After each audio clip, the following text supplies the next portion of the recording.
What's going on, Port fans? Welcome back to another video on the channel, and today we're going to be talking about the trade for Will Brodie, who's finally joined the Port Adelaide Football Club after weeks and weeks of discussion and temptation and requesting a trade, and the deal that should have been the easiest deal in the world getting done a couple of days before deadline, and this was the easiest deal ever done. It's very, very funny how it's all panned out. But Will Brodie has joined Port Adelaide, which is an exceptional acquisition for the price. And we've got our man, which never really thought I'd say Will Brodie would be our man, and nor would I say he would be probably the biggest pickup of our trade period. But yeah, here we are. Will Brodie has joined Port Adelaide. We traded pick 103.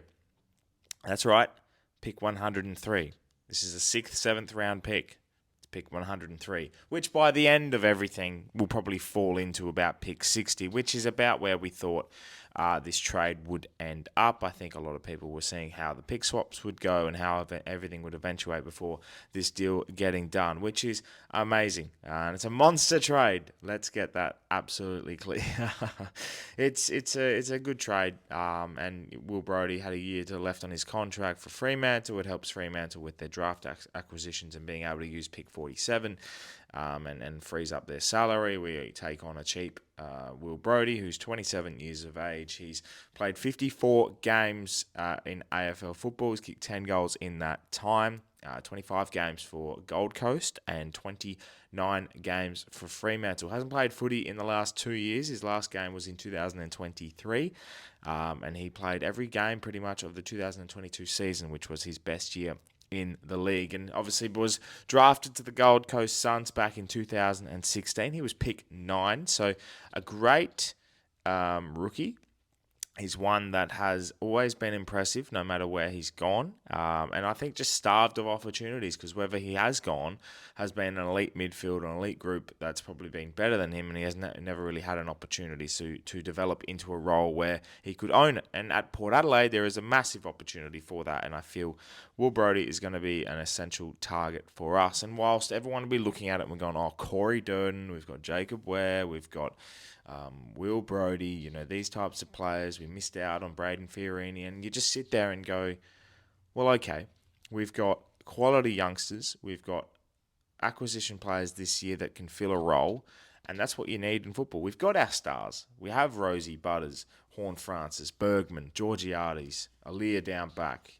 We've got our stars, up-and-coming stars as well in Burgoyne, and we can see the potential in Joe Berry and Will Lorenz and these types of players that have been able to star. And I think players like Will Brodie, Corey Durden, and Jacob Ware, they're looking for an opportunity. And under a new coach, it's a fresh start for everyone.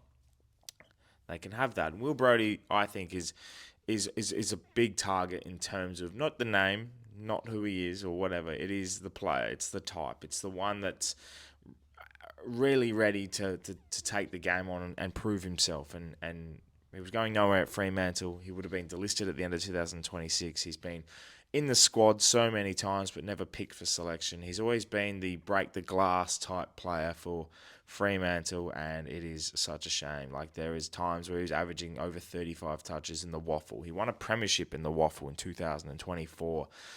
He's been a great servant, and someone that you can either sit there and go, well, he's a list clogger, or is he a player with just waiting for an opportunity to be given? And maybe this could be it. So who is Will Brodie? Well, as I mentioned there, he's a pick 9 in the 2016 draft. He's a 27-year-old, so he's in his prime footballing days. Obviously has been starved at opportunity, as I said, and he's a midfielder. And I think losing the likes of Boak, who's retired, and we've lost injuries throughout the time, and Ollie Wines is getting older. There is the opportunity for Will to really assert himself into our midfield group, and whether he starts round 1 next year would be seen, especially with pre-season. But a lot of people that I've seen put up their mock teams and have potentially put him on the bench, or he's starting in the best 23. And if you're not best 23 at Fremantle, you can be best 23 somewhere else. And sometimes hard to say, and that's not a jab at Freo. It's just they have an elite midfield, and they've been utilising the likes of Luke Jackson, Sarong, Brayshaw, those types of players that run through the midfield. They've got youngsters like Johnson as well coming through, and not really going to look at someone who's been on the list for a while compared to a youngster and go, right, well, we're going to give him a go. Whereas at Port Adelaide, new coach, fresh opportunity. He was under Josh Carr in when Josh Carr was at Fremantle as the midfield coach, and the year that he was his best footy was 2022, and that was the same year Josh was at Fremantle as well. He's great connections. I'm sure he knows Luke Webster as well, and has been, I think, a great acquisition. And one that I think Josh Carr really wanted from the start. Wanted someone who he knows has the capabilities to provide what he wants and also can develop him into a better player and a better footballer, and also utilising his specific skills that Will Brodie knows, but maybe the whole world doesn't. So it's a good positive move, one that's going to cost us nothing. We don't lose anything in particular. Pick 103 is not going to be used, and in this draft, which is arguably one of the weakest drafts, and that's no disrespect to the players that are coming up, but it's just what it's touted to be is a very weak draft. So I think it's a great move. It's one that allows us to still exploit other options if there's anything left in this trade period. And if not, we've got 3 very quality footballers that are looking to prove a point and really make sure that they can get themselves into the AFL system again properly and really be able to cement themselves. And in a team that's led by a new coach and fresh optimism, why not? So what do you think, Port fans? Will Brodie, midfielder?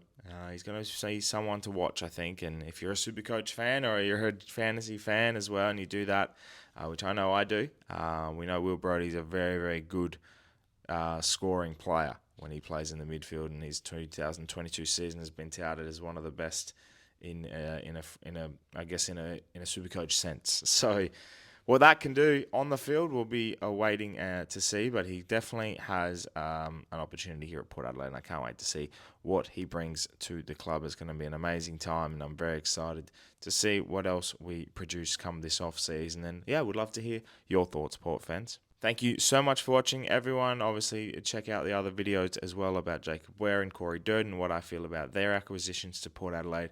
A great opportunity.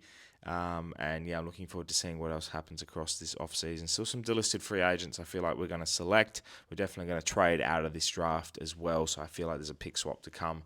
And yeah, obviously pick swaps don't have to be done until pretty much draft night, so it'll be interesting to see what occurs. But regardless, we're looking forward to it to see what happens, and yeah, hopefully 2026 is a beauty. So let me know in the comments below, Port fans, your thoughts. Thank you so much for watching. Subscribe to the channel if you're new for plenty more Port Adelaide and AFL content to come your way.